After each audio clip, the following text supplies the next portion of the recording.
सेवा ही मेरी पहचान, शंकर सोनेजा।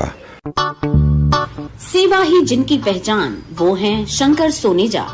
फ्री मालेगांव का काढ़ा, फ्री जोड़ों के दर्द का तेल, फ्री नसों के दर्द से छुटकारा पाने की पीने की दवा। सेवा का लाभ उठाइए, सदैव आपकी सेवा के लिए हाजिर रहते हैं शंकर सोनेजा।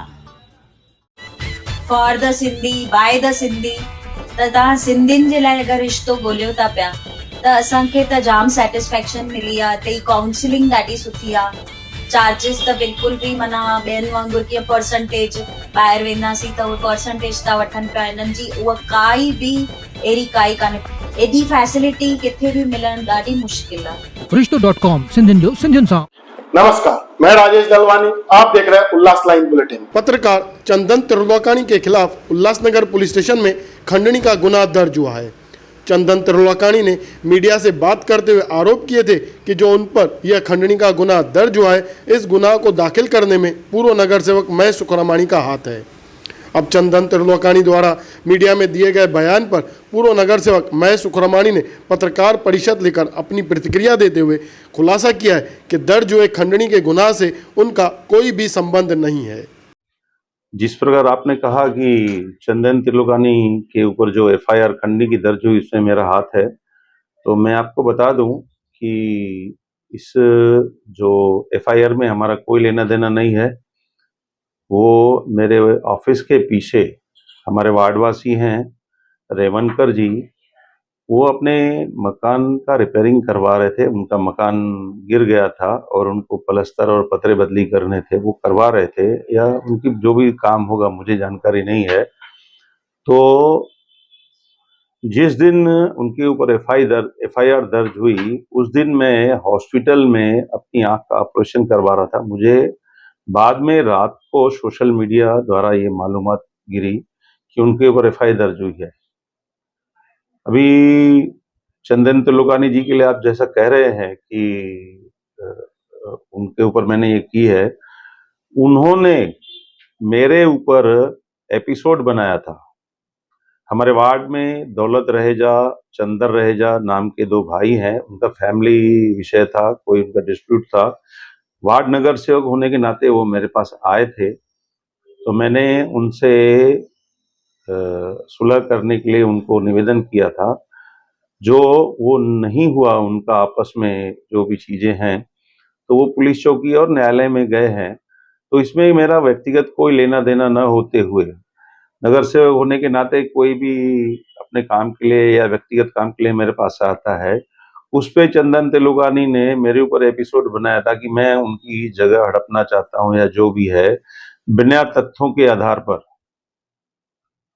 अभी मेरा ये कहना है चंदन जी से कि वो कहते हैं कि मैं बिजनेसमैन हूँ, फ्रीलांस पत्रकार हूँ और लॉ का स्टूडेंट हूँ। तो मुझे लगता है कि अगर वो लॉ के स्टूडेंट हैं, बिजनेसमैन हैं और अगर पत्रकार हैं, अभी मुझे मालूम नहीं उनकी क्या आइडेंटिटी है और मुझे उसमें कोई इंटरेस्ट भी नहीं है, लेकिन उनको ये सोचना चाहिए कि आप किसी के घर के पास जा रहे हैं, किसी का घर का फोटो निकाल रहे हैं या उनकी कोई न्यूज बना रहे हैं, तो आपको उससे किसी बहस करने की क्या जरूरत है।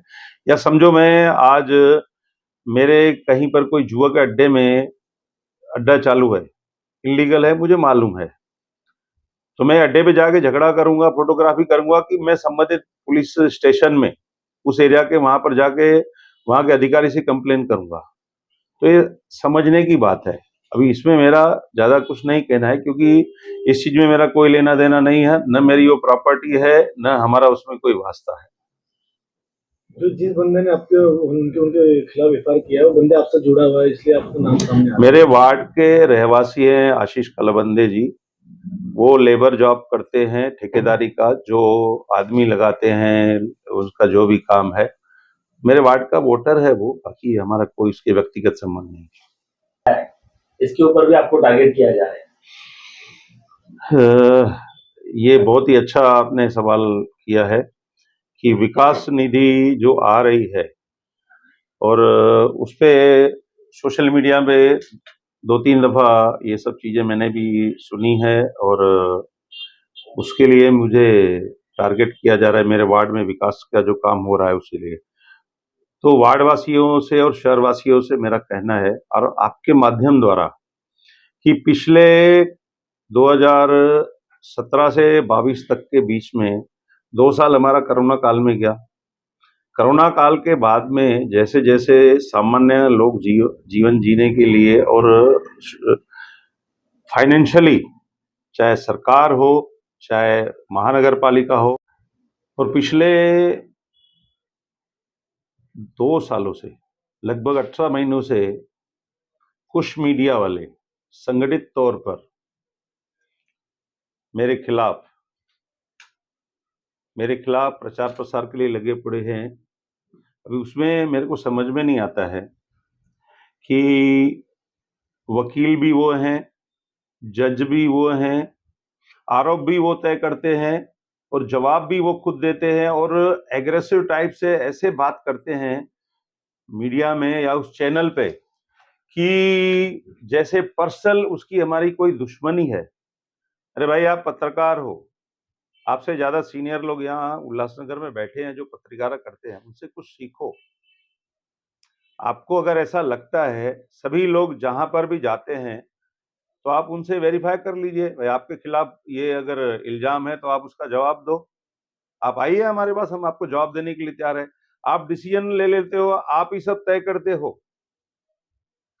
ये पत्रकारिता का मुझे लगता है कि एक तरफा बात है, और ये पूरे शहर को ऐसा लग रहा है कि ये पूरी मैनेज चीजें हो रही है। तो मेरी इन पत्रकार भाइयों से भी निवेदन है कि निष्पक्ष रूप से आप सभी का पक्ष रखें। आपको लगता है महेश सुखरामानी से बात करनी चाहिए, हम अपने ऑफिस पे अवेलेबल है, आप जहां बुलाओगे हम आपको जवाब देने आ सकते हैं, हम अपना पक्ष रखने आ सकते हैं। मेरा सभी से निवेदन है। जय झूलेलाल। उल्लास लाइन बुलेटिन को सब्सक्राइब करें, बेल आइकॉन दबाएं और देखिए उल्लास लाइन बुलेटिन की न्यूज़ सबसे पहले आपके मोबाइल पर।